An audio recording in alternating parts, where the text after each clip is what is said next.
चले आइए सिवान शहर स्थित डीएवी कॉलेज मोड़ के निकट महाकाल कंप्यूटर्स में नामांकन प्रक्रिया जारी है। अधिक जानकारी के लिए कॉल करें 70049। श्री राम जन्मभूमि तीर्थ क्षेत्र ट्रस्ट के सदस्य कामेश्वर चौपाल अपने निजी कार्यक्रम के तहत सिवान पहुंचे, जहां उन्होंने एक प्रेस वार्ता का आयोजन किया और श्री राम मंदिर के बारे में बातें की। आपको बता दें कि कामेश्वर चौपाल ने सन 1989 में श्री राम मंदिर निर्माण के लिए हुई शिलान्यास में पहली ईंट रखने का काम किया।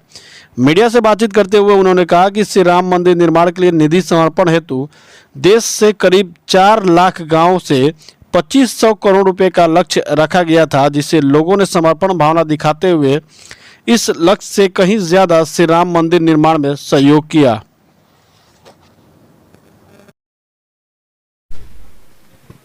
अभी तो मैं आया था एक व्यक्तिगत कार्यक्रम में।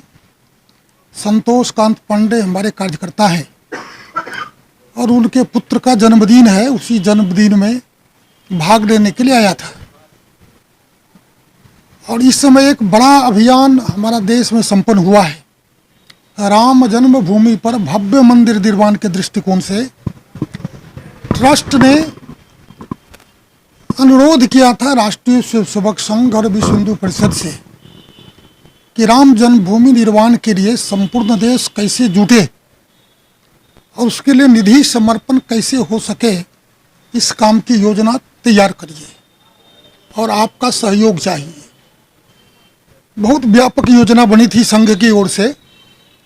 विश्व हिंदू परिषद संघ ने संयुक्त अभियान चलाया था पूरे देश में और उसके तत्वावधान में जो हुआ था ये कार्यक्रम 15 जनवरी से प्रारंभ हुआ था और 27 फरवरी को समापन हुआ है उसका।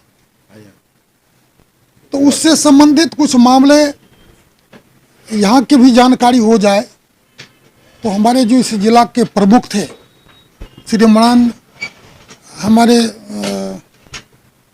नाम बताओ भैया, जन्मजय जी। तो इतना साहित्यिक नाम इनका है कि कभी कभी माथे से फिसल जाता है। तो जन्मजय जी को कल मैंने कहा कि भैया मेरा क्या क्या हुआ अपने जिला में ये बताइए थोड़ा सा।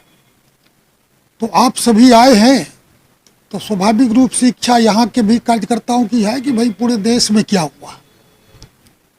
पूरे देश में मोटा मोटी जो हमारा लक्ष्य था कि हम 11 करोड़ परिवार तक जाएंगे और 4 लाख गांव से संपर्क करेंगे, उसमें हमें सफलता मिली है। हमारा कार्यकर्ता 4 लाख गांव में पहुंचा। 15 लाख कार्यकर्ताओं की टोली पूरे देश में कार्य किया है और उसके माध्यम से जो पूरे देश में कार्यक्रम हुआ है तो 2500 करोड़ रुपया अभी तक राम जन्मभूमि तीर्थ क्षेत्र न्यास के अकाउंट्स में जमा हुआ है। इस मार्च में सारे देश भर में जो अभियान चला उसका जिला सह चार्टर अकाउंटेंट से ऑडिट करा करके जब रिपोर्ट आएगा तो हो सकता है कि थोड़ी मोड़ी राशि बढ़ जाए, क्योंकि बहुत राशियां जो चेक से आने वाली थी, कई चेक जो बाउंस किए हैं उसका पैसा भी आएगा, कई का क्लियरेंस नहीं हुआ वो भी आएगा, तो उसकी संभावना है कि थोड़ी बढ़ जाएगी। अच्छा, पूरे देश में कितनी राशि अभी तक एकत्र की गई है? सिवान में कितनी की गई है? कितने लोगों से संपर्क किया गया? टोटल मैं यही बताया कि पूरे देश में 4 लाख गांव संपर्क किया। हमने व्यक्ति की गणना नहीं की थी, लेकिन 4 लाख गांव तक हम गए थे। 11 करोड़ परिवार में सीधा सीधा संपर्क किया है। 2500 करोड़ रुपया अभी तक राम जन्मभूमि तीर्थ क्षेत्र न्यास के अकाउंट्स में जमा हुआ है। अब अंदाज कर सकते हैं 4 लाख गांव में हम यदि गए हैं तो उसकी हिसाब से लगभग 65% आबादी को हमने स्पर्श किया है।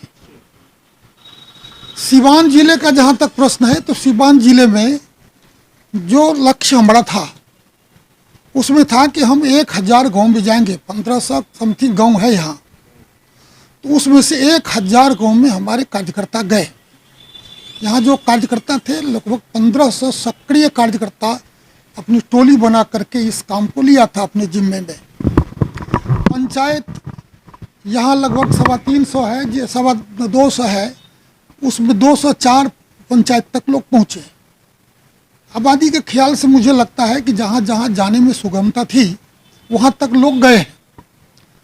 आर्थिक लक्ष्य इन्होंने निर्धारित किया था और 1,42,000 का लक्ष्य था इनका, 1,42,00,000 का, जिसमें से 1,30,00,000 उन्होंने अचीव किया है।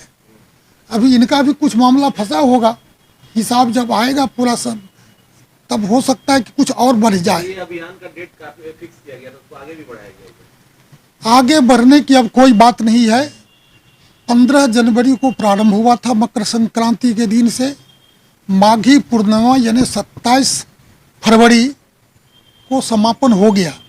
अब रसीद लेके हमारा कार्यकर्ता घर घर नहीं जाएगा, लेकिन राम जन्मभूमि मंदिर निर्माण के लिए समर्पण देने का काम बंद नहीं हुआ है। वो जब तक मंदिर बना रहेगा तब तक चलता रहेगा। उसके लिए हमारा जो अकाउंट्स है राम जन्मभूमि तीर्थ क्षेत्र का अयोध्या में, वो अस्थाई अकाउंट्स है। हमारे करंट से अकाउंट्स भी है और सेविंग अकाउंट्स भी है। दोनों अकाउंट्स हमने दूर तक जारी किया है, पूरे देश भर में वो अकाउंट्स पहुंचा है।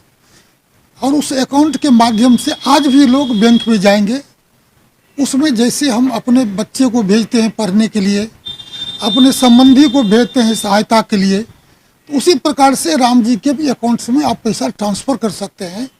जो माध्यम उपलब्ध है बैंक के माध्यम से, किसी माध्यम से भेज सकते हैं।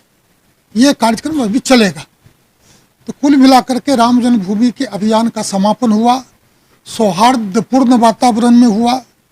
कुछ विघ्न दोषी चाहते थे कि इस काम में कुछ खलल पैदा किया जाए, लेकिन राम की कृपा से और हमारे इस भारत देश की जनता के बड़े मन के कारण से वो अपने उस विघ्न डालने में सफल नहीं हो पाए।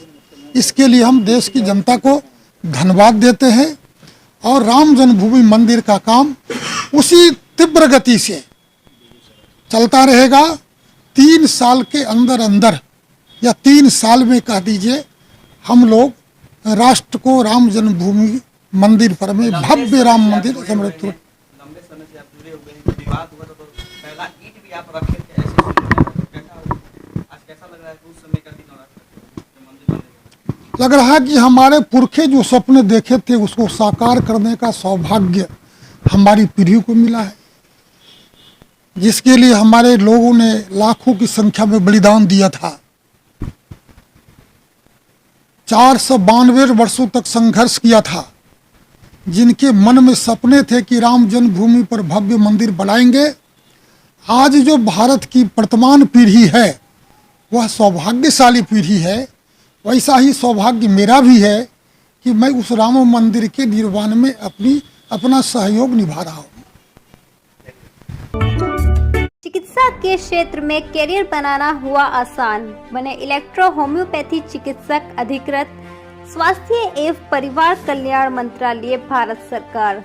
NIMS electro homeopathy cancer research hospital, साथ ही कैंसर जैसी जानलेवा बीमारी के इलाज कराने के लिए अब आपको बड़े शहरों में जाकर भटकना नहीं पड़ेगा, क्योंकि आपके अपने शहर सिवान में कैंसर का सफल इलाज होता है। जी हाँ, डॉक्टर मोहम्मद इंतखाब परवेज के यहाँ हर्बल से निर्मित इलेक्ट्रो होम्योपैथी द्वारा कैंसर जैसी बड़ी और खतरनाक बीमारियों का सफल इलाज किया जाता है। सभी प्रकार की कैंसर की बीमारियों में सफलतापूर्वक इलाज के लिए आज ही संपर्क करें। डॉक्टर मोहम्मद इंतखाब परवेज, सिसवन ढाला, लक्ष्मीपुर, सिवान।